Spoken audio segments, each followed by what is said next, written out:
जय हिंद दोस्तों। तो चलिए ऑप्टिक्स का नेक्स्ट लेक्चर स्टार्ट किया जाए। ठीक है, तो हमने TIR पढ़ा है ना, और प्लेन सरफेस द्वारा रिफ्रैक्शन का लगभग हो चुका था। अभी हम प्लेन सरफेस ही चलेगा, ये प्रिज्म है, समझ गया ना। तो आइए, refraction by prism, by prism. Prism एक ऑप्टिकल डिवाइस है और जिसमें आप मार्केट से ख़रीद सकते हैं। 4 फेस 5 फेस होता है। ये ऐसा फेस ट्रायंगल नहीं होता, ठीक है ना, ऐसा फेस होता है इस तरीके का। ठीक है, ऐसा फेस और इधर से भी ऐसा और नीचे से एक फेस, तो 5 फेस मान सकते हैं। ठीक है, तो एक फेस पर लाइट पड़ेगा, फिर दूसरा फेस से आउट होगा। ठीक है, तो हम 2 ही फेस का जनरली बनाएंगे। ठीक है, ऐसा प्रिज्म रहेगा, थोड़ा सा बड़ा बनाएंगे। ये एक फेस है, अब बात समझिएगा, एक फेस है, सरफेस है, समझ गया ना। ऐसा नहीं कि एक ट्रायंगल नहीं होता, एक फेस होता है। ठीक है, अब इस पर मोनोक्रोमेटिक रे इंसिडेंट करवाएंगे। मोनोक्रोमेटिक नहीं करवाएंगे तो डिस्पर्शन एक और फिनोमेना घटेगा। तो पहले हम रिफ्रैक्शन देखेंगे, उसके बाद उसको हम डिस्कस करेंगे। तो मोनोक्रोमेटिक लाइट का मतलब यह हुआ कि सिंगल वेवलेंथ का लाइट होगा, या सिंगल फ्रीक्वेंसी का लाइट होगा, या सिंगल कलर का लाइट होगा, समझ गए। तो आप जानते हैं वाइट कलर, पहले ही बता चुके हैं, वाइट कलर है जो मिक्स स्टेट है ना, बहुत सारा वेवलेंथ का, तो वाइट नज़र हमको आता है ना। तो मोनोक्रोमेटिक सिंगल वेवलेंथ का जो लाइट होगा, और सिंगल वेवलेंथ का लाइट होगा तो वो एक ही कलर का होगा, क्योंकि कलर डिपेंड करता है उसके वेवलेंथ पे, अगर हम एयर में है तो, है ना, नहीं तो फ्रीक्वेंसी पे। या कह सकते हैं कि सिंगल फ्रीक्वेंसी वाला लाइट जो होगा उसको हम मोनोक्रोमेटिक लाइट बोलते हैं। तो एक मोनोक्रोमेटिक लाइट यहाँ पे इंसिडेंट करवाते हैं, रिफ्रैक्शन करवाना है ना। तो सपोज करिए ये लाइट है, इंसिडेंट हुआ फर्स्ट सरफेस पे, ये लाइट है हमारा, और इंसिडेंट हुआ फर्स्ट सरफेस ऑफ प्रिज्म। और रिफ्रैक्शन का हम नियम जानते हैं। First we have to draw the normal at that point, यानी at point where light incident. तो ये हमारा नॉर्मल हो गया, क्लियर है। परपेंडिकुलर लाइन होता है, ये लगेगा, है ना। तो ये हमारा हो गया आई, हम इसको मान सकते हैं इंसिडेंट एंगल या फर्स्ट इंसिडेंट एंगल, क्लियर है।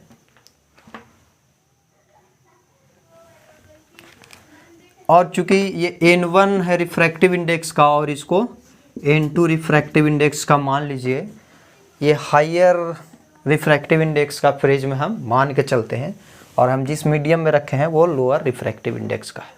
ठीक है, और नहीं तो ऐसा नहीं होगा तो ये ऐसे ऊपर की ओर मुड़ जाएगा। और हम दोनों डिस्कशन हम कर लेंगे बाद में।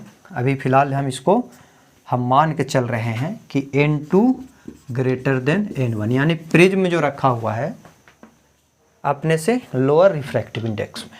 ठीक है, तो नॉर्मल की ओर ये रे जो है हमारा, अगर कुछ नहीं होता यहाँ पे, तो ये रे जो है इस तरीके से विदाउट एनी डिविएशन निकलता। लेकिन चूंकि मीडियम हमारा चेंज हो रहा है तो ये अपना डायरेक्शन चेंज करेगा। और सपोज करो कि इसने अपना डायरेक्शन ऐसा कुछ चेंज किया, ठीक है ना, ये डायरेक्शन चेंज किया, ऐसे जाना, क्लियर है। अब सेकेंड बाउंड्री पे आया, है ना, सेकेंड बाउंड्री पे आया प्रिज्म से एयर में, पहले एयर से प्रिज्म वाला बाउंड्री पे, अब प्रिज्म से एयर में जा रहा है। तो यहाँ पे भी एक नॉर्मल बनाएंगे, है ना, यहाँ एक नॉर्मल, विदाउट नॉर्मल रिफ्रैक्शन का लो ही हम, किधर मुड़ेगा नहीं मुड़ेगा, नॉर्मल की ओर बेंट हुआ है तो देखिए इधर ही बेंट होगा। तो ये हमने ऐसा बनाया है। अगर हम नॉर्मल नहीं बनाए तो इधर बेंड करेगा, इधर बेंड कर, पता कैसे चलेगा, है ना। तो at first we have to draw the normal at incident point. तो ये हमारा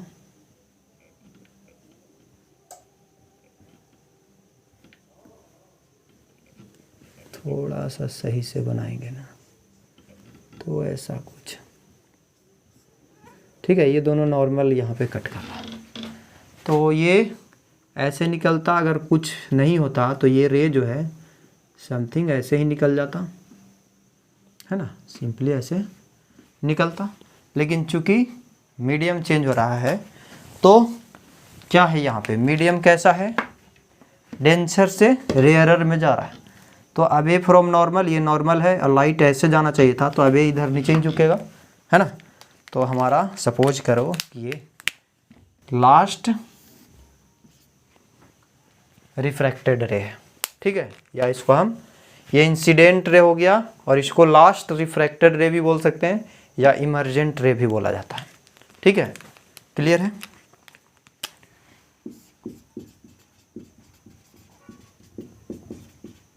ठीक है, और ये हमारा इंसिडेंट रे हो गया,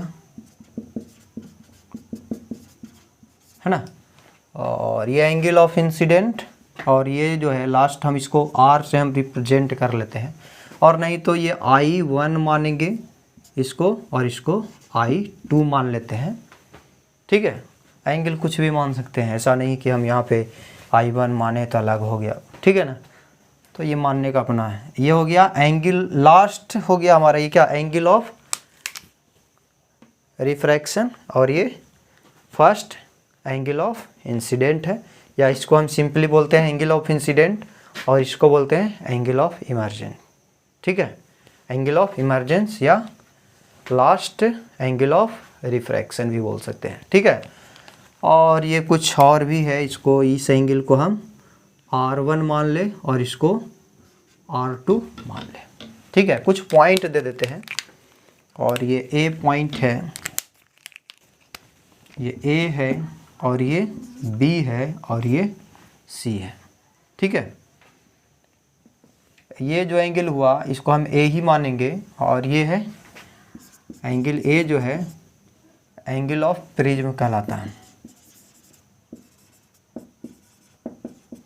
ठीक है। और एक इंसिडेंट रे और इमर्जेंट रे के बीच जो एंगल बनेगा, इसको थोड़ा सा पीछे बढ़ाइए, ग्रीन वाला को।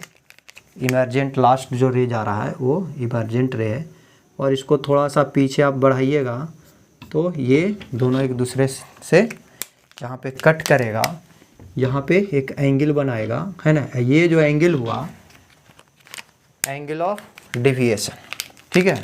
इसको डेल्टा से लिखेंगे, और डेल्टा जो हो गया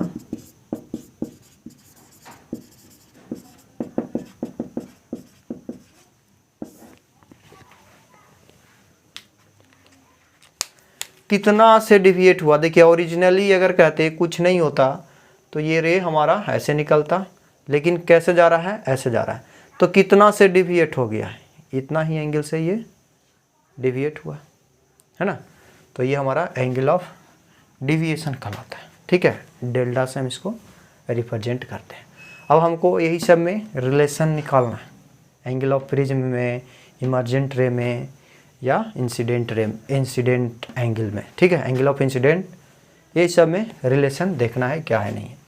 बाकी तो डायग्रामेटिकली आप समझ गए हैं कि कैसे इसमें रिफ्रैक्शन हुआ। प्लेन सरफेस ही है और नॉर्मल हम आराम से इस पर ड्रॉ कर रहे हैं, और ये रिफ्रैक्शन ऑन प्लेन सरफेस ही है, बट यहाँ पे दो प्लेन सरफेस है ना, दो प्लेन बाउंड्री है ना, दो बार यहाँ पे रिफ्रैक्शन हुआ है प्रिज्म में, और इसमें कोई ज़्यादा कुछ है नहीं। तो आइए अब कुछ हम चीज़ें देख लेते हैं। ये सब आप समझ गए हैं, और इसको हम हटा लेते हैं। रिलेशन हमको निकालना ये लंबा जाएगा, ठीक है। अब बाकी आप समझ चुके हैं, है ना, चीज़ें आप आराम से समझते हैं अगर रेगुलर क्लास कर रहे हैं तो। अब देखिए, आइए यहाँ नाम दे देते हैं इसको। ये पॉइंट P मान लीजिए, और ये इसको मान लीजिए M, और इसको मान लीजिए, इस पॉइंट को N मान लीजिए, और इस पॉइंट को O मान लीजिए। नाम ही तो मानना है, इसमें कोई दिक्कत नहीं है। और इसको R मान लीजिए, ये वाला पॉइंट को, ठीक है। तो डिविएशन एंगल जो हुआ NRM, है ना। अब देखिए ये एंगल और ये एंगल को आप लिख सकते हैं कैसे, जो देखिए angle R P N, R ये पॉइंट, ये यहाँ से ऐसे, और ये वाला एंगल कितना हो जाएगा, इतना में से अगर इतना घटा लें तो ये एंगल निकल जाएगा, क्योंकि देखिए ये रेड वाला लाइट है और ये नॉर्मल है ना, और ये रे हमारा ऐसे गया, तो ये दोनों एंगल बराबर है ना। ये आर है, सॉरी I1 है और ये R1 है, तो इतना घटाएंगे तो ये एंगल निकल जाएगा, है ना। वो आप कर सकते हैं, क्योंकि ये इतना तो आता ही होगा, मैथ नहीं आएगा तो कैसे काम चलेगा, है ना। तो हमको हो गया, ये जो एंगल हो गया वो हो गया I1 माइनस R1, है ना, I1 माइनस R1। उसी प्रकार से ये वाला एंगल, तो इतना में से I2 में से R2 अगर घटा ले तो ये एंगल निकल जाएगा कौन सा, RNP, एंगल RNP, और ये हो गया हमारा I2 माइनस R2, ठीक है। इसको अभी रखिए। अब देखिए ये और ये एक ट्रायंगल का, ये ऐसा कुछ है, देखिए ये एंगल और ये एंगल इंटरनल एंगल है किसी ट्रायंगल का, और ये एक्सटर्नल एंगल है, तो दो इंटरनल एंगल का समेशन एक्सटर्नल एंगल के बराबर होता है ना। तो हम कह सकते हैं कि डेल्टा जो है, डेल्टा को आप लिख सकते हैं ये दोनों को सम के टर्म में, है ना। तो डेल्टा बराबर जो हो गया, एंगल ऑफ डेविएशन जो हो गया RPN प्लस एंगल RNP, है ना, ये डेल्टा हो गया। और इसका वैल्यू रख दीजिए दोनों का, तो डेल्टा बराबर जो हो गया, डेविएशन जो हो गया, ये हो गया I1 minus R1 plus I2 minus R2। यहाँ से जो डेल्टा हो गया हमारा वो हो गया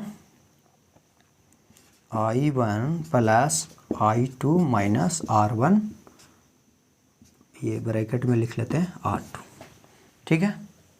एक ये हो गया। अब आइए थोड़ा सा यहाँ पे देखिए,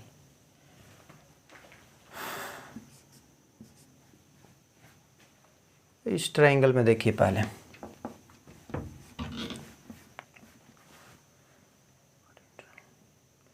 ये हमारा हो गया PNOP, ट्रायंगल PNOP में, ठीक है, ये वाला ट्रायंगल में। तो ट्रायंगल में सभी कोण का आप अगर सम करते हैं तो 180 होगा, यानी हम कह सकते हैं R1 plus R2 plus angle PON, ये वाला एंगल इक्वल टू 180 हम कर सकते हैं, ठीक है। ये एंगल प्लस ये एंगल बराबर प्लस ट्रायंगल का ये प्रॉपर्टी होता ही है ना। तो ये हो गया, इसको 1 मानिए, इसको 2 मानिए, और क्वाड्रेटर में देखिए इसमें APON में APO, देखिए ये दोनों दो एंगल जो है 90 डिग्री है, ऐसा देखिए ये A है और ऐसा है, ये A है और ये O है, और ये 19 है, यानी 90 180, और किसी भी क्वाड्रेटर में हमारा क्या होता है 360 डिग्री का एंगल बनता है। तो ये दोनों 180 हट जाएगा, तो ये दोनों का सम जो हो जाएगा 180 ही हो जाएगा, है ना। तो हम कह सकते हैं कि एंगल A ये वाला plus angle PON equal to 180, ठीक है। इसको 3 मानते हैं, बाई 1 एंड 3 अगर करें तो 180 दोनों साइड में बराबर, तो इतना बराबर इतना हम कह सकते हैं। तो आइए यहाँ पे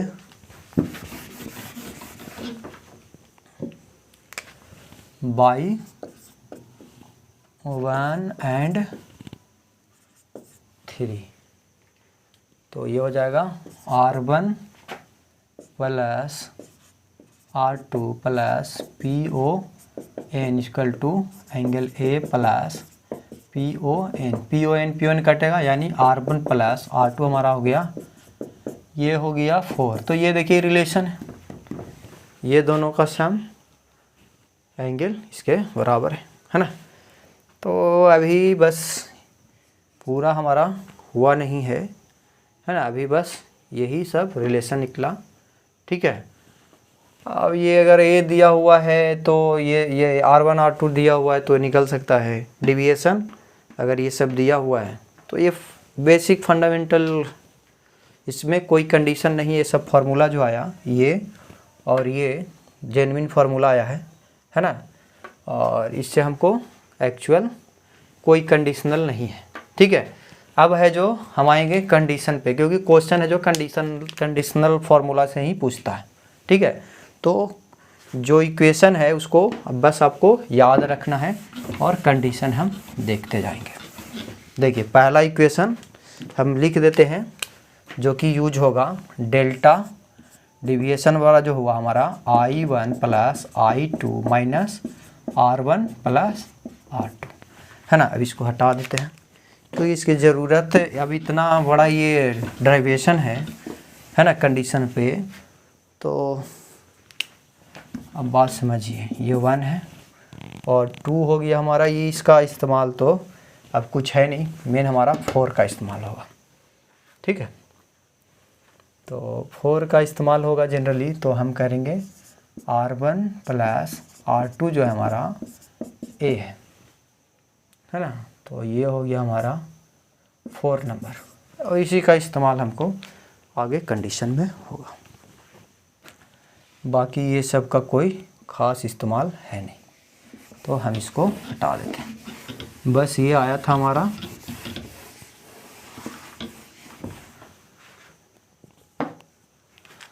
अब देखिए कंडीशन क्या है, ऊपर वाला भी हटा ही देते हैं।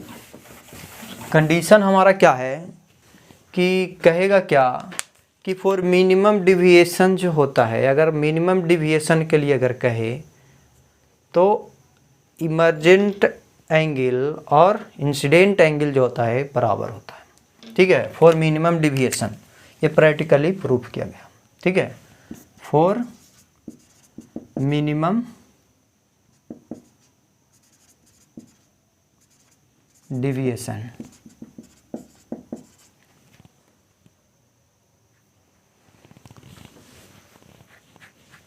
मिनिमम डिविएशन के लिए क्या होता है हमारा कि I1 इक्वल टू I2 होता है, ठीक ना। I1 इक्वल टू I2, और ये कंडीशन है, समझ गए ना। ये कंडीशनल फार्मूला, इससे जो फार्मूला आएगा कंडीशनल होगा, लिख देगा कि फॉर मिनिमम डिविएशन के लिए वो क्वेश्चन बनेगा, ठीक है। तो ये हो गया I1, और अगर I1 इक्वल टू I2 होता है तो R1 इक्वल टू R2 भी होता है। इसको हम I मान लेते हैं, 2 वेरिएबल क्यों रखे, एक ही मान ले। एंड यहाँ पे क्या हो जाता है R1 इक्वल टू R2 भी हो जाता है, और इसको R हम मान लेते हैं, 2 वेरिएबल हम क्यों रखे। अब ये कंडीशनल है, ये सारा पहले जो हमने पहले का इक्वेशन जो ये दोनों आया नॉन कंडीशनल आया, और अब यहाँ पे ये I हो गया और इसको भी I, और ये R है और ये भी हमारा R मान लिया, ठीक है। 2 वेरिएबल क्यों रखे जब सब बराबर ही है ना। तो अब जो है हम अब इसमें कंडीशन फार्मूला पे वैल्यूज पुट करेंगे, ठीक है। तो 4 में पहले देख लेते हैं, दोनों का वैल्यूज पुट करते हैं। तो डेल्टा बराबर जो हो जाएगा इन 4 अगर करें, डेल्टा बराबर जो हो जाएगा 1 में I1 हो जाएगा, यानी 2I हो जाएगा, है ना। 2I माइनस 2R हो जाएगा। ये I1 पर I का वैल्यू I देंगे तो I 2I और ये R 2R, है ना। तो डेल्टा बराबर जो हो गया 2I1 माइनस R1, क्लियर है। तो अगर यहाँ से आप डेल्टा के टर्म में अगर करें, अच्छा ठीक है, पहले इस पे आ जाते हैं, फिर इसको और हम मॉडिफाई करेंगे। फिर 4 नंबर में इसको 5 कर लीजिए और 4 में देख लेते हैं।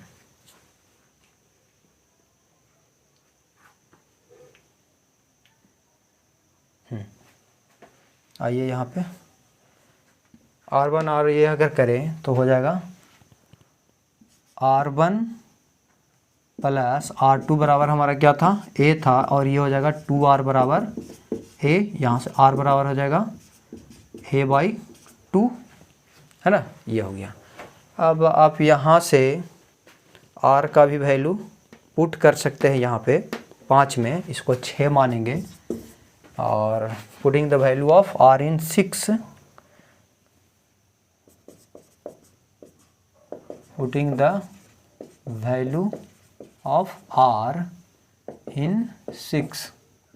तो हम R का वैल्यू पुट कर दें तो ये कितना हो जाएगा, ये डेल्टा बराबर जो हो गया हमारा 2, इधर 2 ले आते हैं और ये हो गया हमारा I माइनस A/2, है ना।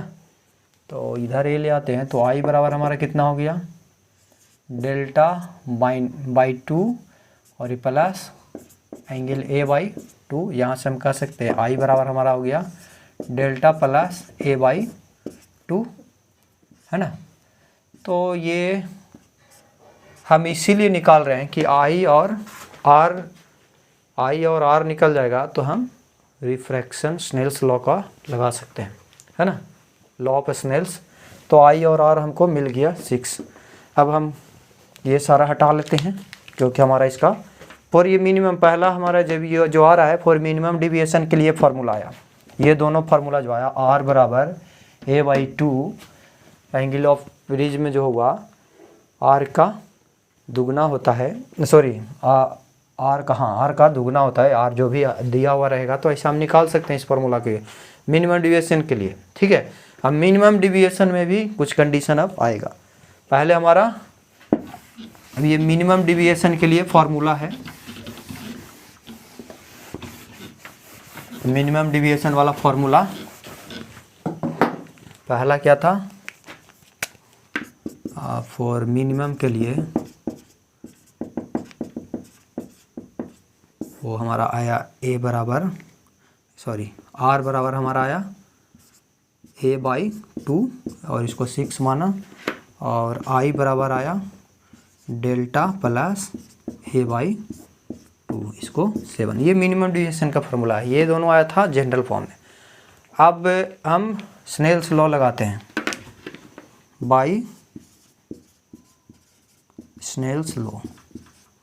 तो यहाँ से आप कहेंगे ये इसका रिफ्रैक्टिव इंडेक्स N1 है और इसका अंदर वाला का N2 है, तो हम कहेंगे N1 into sine I equal to N2 into sine R, है ना। तो वैल्यूज पुट करेंगे I का, तो N1 और ये साइन डेल्टा प्लस A/2 और इक्वल टू हो गया N2 साइन A/2, ठीक है। अब यहाँ से भी ये कंडीशन में भी अब यहाँ कंडीशन लगाएंगे, नहीं तो ऐसे ही रहेगा फॉर्मूला, ठीक है। अब ये कंडीशन में भी क्या कंडीशन होगा कि एंगल ऑफ प्रिज्म जो है वेरी वेरी स्मॉल हो, तो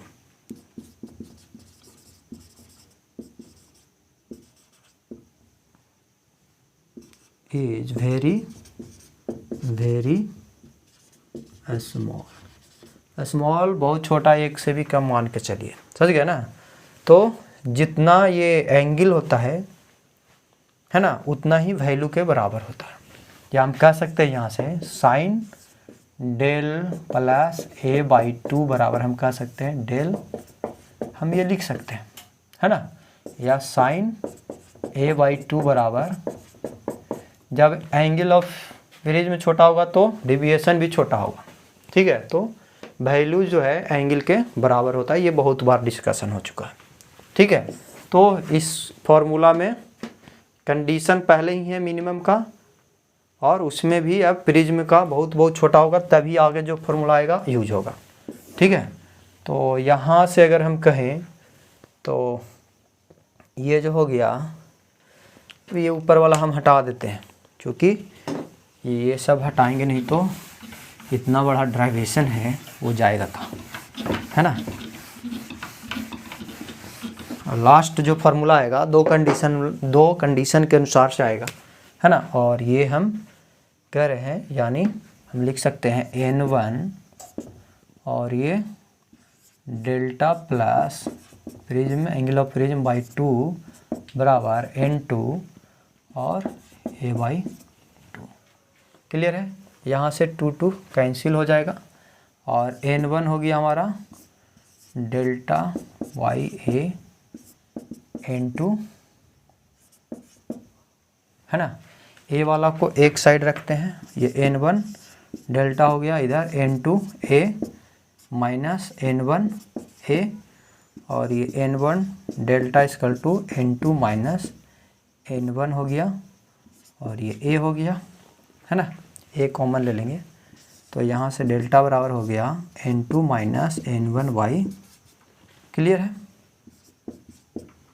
तो ये डिविएशन का और एंगल ऑफ प्रिज्म में रिलेशन आया। अगर एंगल ऑफ प्रिज्म दिया हुआ है, रिफ्रैक्टिव इंडेक्स दिया हुआ है दोनों मीडियम का, तो आप डेविएशन निकाल सकते हैं, या एंगल डेविएशन दिया हुआ है तो एंगल ऑफ प्रिज्म भी निकाल सकते हैं। ये कंडीशनल है सारा। ठीक है, पहला कंडीशन तो यही है कि मिनिमम डेविएशन, और दूसरा एंगल ऑफ प्रिज्म बहुत छोटा हो, तभी ये फार्मूला आप इस्तेमाल कर सकते हैं। ठीक है, अब इसी फार्मूला को अगर प्रिज्म है जो एयर में रखा हुआ है, ठीक है, फॉर एयर, ठीक है, अगर N1 एयर है यानी N1 जो हो गया 1 हो जाएगा, और ये फार्मूला थोड़ा सा और मॉडिफाई हो जाएगा और डेल्टा बराबर हो जाएगा और कंडीशनल हो जाएगा, समझ गए ना, एयर के लिए ही वैलिड फिर होगा।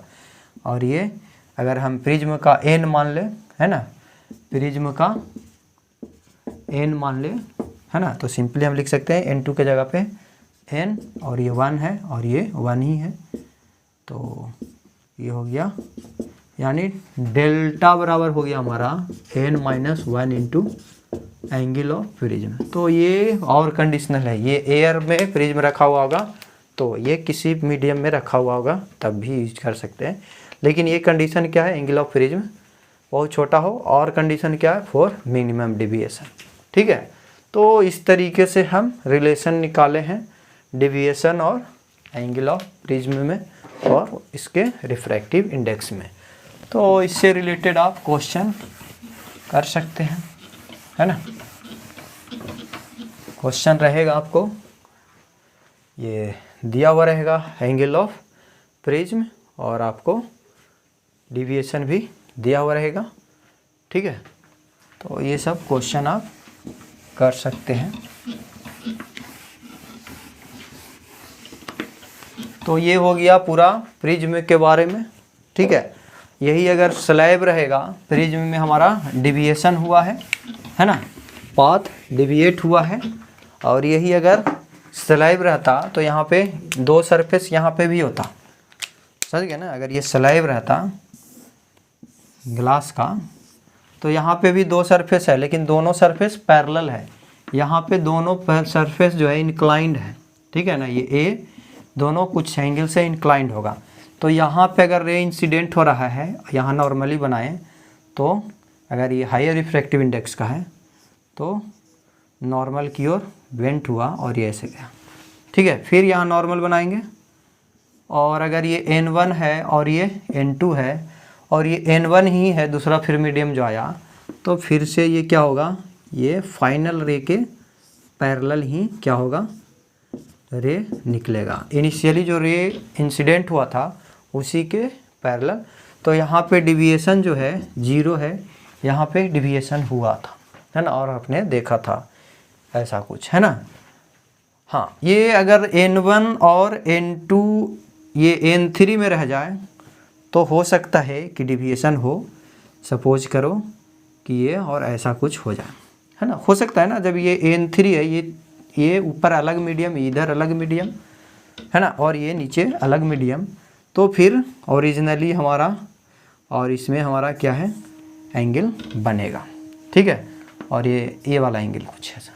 ठीक है, तो लेकिन अगर N1 से N2 में गया फिर N1 में ही आया स्लैब से, तो there is no any deviation, है ना। पिच बनेगा, है ना, पिच बनेगा क्योंकि पैरेलल तो जा रहा है लेकिन ये पिच के साथ इतना डिस्टेंस है ना, डिविएशन नहीं होगा।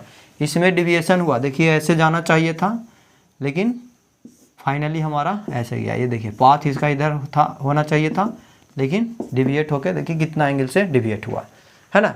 लेकिन ये डिविएट नहीं हुआ अगर स्लैब रहेगा तो है दोनों यहाँ पे भी 2 बार रिफ्रैक्शन हो रहा है, यहाँ पे भी हो रहा है, लेकिन यहाँ पे डिविएशन नहीं होता है बिकॉज बोथ नॉर्मल, देखिए दोनों पे पैरेलल नॉर्मल है, सरफेस भी पैरेलल है, इसलिए नॉर्मल भी पैरेलल हुआ। जितना ये क्लॉकवाइज रोटेट करेगा उतना ही फाइनली फिर से ये एंटी क्लॉक रोटेट हो जाएगा। यहाँ देखिए, ये देखिए नॉर्मल की ओर बेंट हो रहा है, यहाँ पे नॉर्मल से अभी जा रहा है, तो यहाँ पे क्लॉकवाइज, तो यहाँ पे एंटी क्लॉकवाइज। यहाँ पे देखिए दोनों टर्म में ये यहाँ पे नॉर्मल से नॉर्मल की ओर मुड़ रहा था उस समय पे भी क्लॉकवाइज, और ये देखिए यहाँ पे नॉर्मल ऐसे बन गया। अगर पैरेलल नॉर्मल रहता तब ना, इसके लिए क्लॉकवाइज, इसके लिए भी दूर भी जा रहा है तो क्लॉकवाइज ही जा रहा है ना। तो फाइनली क्लॉकवाइज ही, यहाँ पे भी क्लॉकवाइज, यहाँ पे भी क्लॉकवाइज, नॉर्मल से यहाँ नज़दीक आने पे भी क्लॉकवाइज, यहाँ पे नॉर्मल से दूर जाने में भी क्लॉकवाइज, क्योंकि नॉर्मल ही अलग है। यहाँ पे नॉर्मल से नज़दीक आने में भी क्लॉकवाइज, नॉर्मल से नज़दीक आने में क्लॉकवाइज, और नॉर्मल से जब दूर जा रहा है तो एंटी क्लॉकवाइज। तो अगर ये 30 डिग्री क्लॉक हुआ तो यहाँ एंटी क्लॉक हो जाएगा 30, तो finally there is no any deviation. Clear है, तो ये ऐसा अंतर है इसमें। और प्रिज्म का हम डिस्पर्शन नेक्स्ट क्लास में देखेंगे। प्रिज्म द्वारा जो लाइट है जो 7 कलर्स में बटता है ना, और वो वाइट लाइट देंगे तभी, मोनोक्रोमेटिक में ऐसा कुछ नहीं होने वाला। ठीक है, तो आज के लिए इतना ही, फिर नेक्स्ट क्लास में मिलते हैं। धन्यवाद।